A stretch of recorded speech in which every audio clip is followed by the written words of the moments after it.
Since the tragic Air India plane crash in Gujarat's Ahmedabad, which led to loss of at least 270 lives, you and I both have many questions in our mind.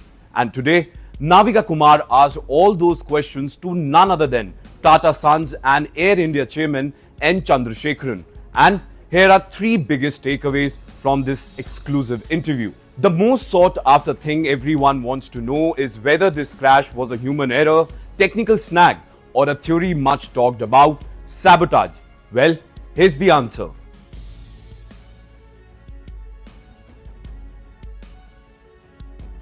There is also a sabotage angle that has been raised, again speculation, but in today's world, that speculation, the experts, are there all over social media, and of course, some whistleblowers who have raised experts. On the sabotage angle, I want to ask you, the Turkish technique maintaining Air India fleets, that has been raised as an issue that could probably be the cause in this case. How would you respond to that speculation?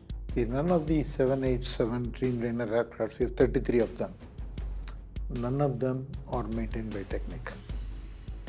Predominantly, most of them are maintained in India by AISL or SIA Engineering, that is the engineering company, AISL, and SIA Engineering Company in Singapore. So these are the guys who are maintaining these aircrafts.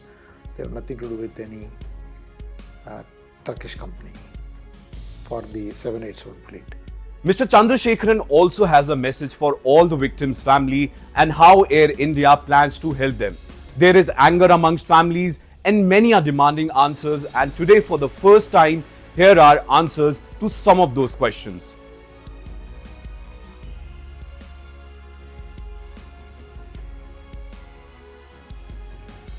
I think it is the most horrific story that you can ever hear.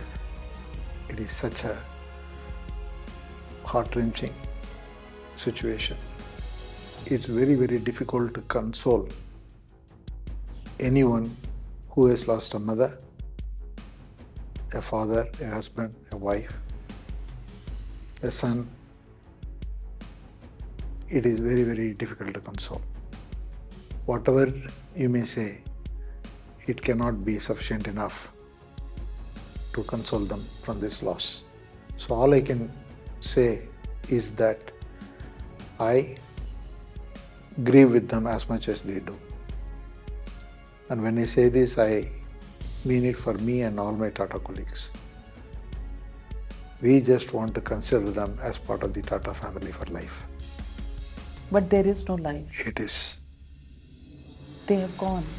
But the families that they live today, we just have to be with them. All we can promise is we will be with them and I will be with them. But it's very, very hard to console.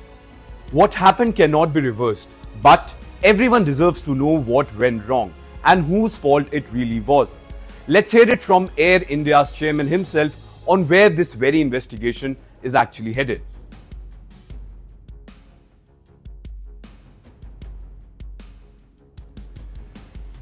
This particular aircraft, AI-171, that particular tail, has a clean history. Has a clean history. And the two engines, both engines, the right engine was a new engine put in March 2025.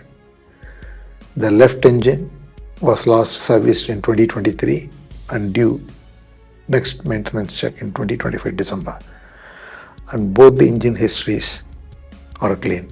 When I saw that, I couldn't find anything with the team. Both the pilots are exceptional pilots. And the captain, Sabarwal, has more than 11,500 hours of flying experience. And the first officer, Clive, has more than 3,400 hours of flying experience. What I hear from our colleagues is they were excellent pilots and great professionals.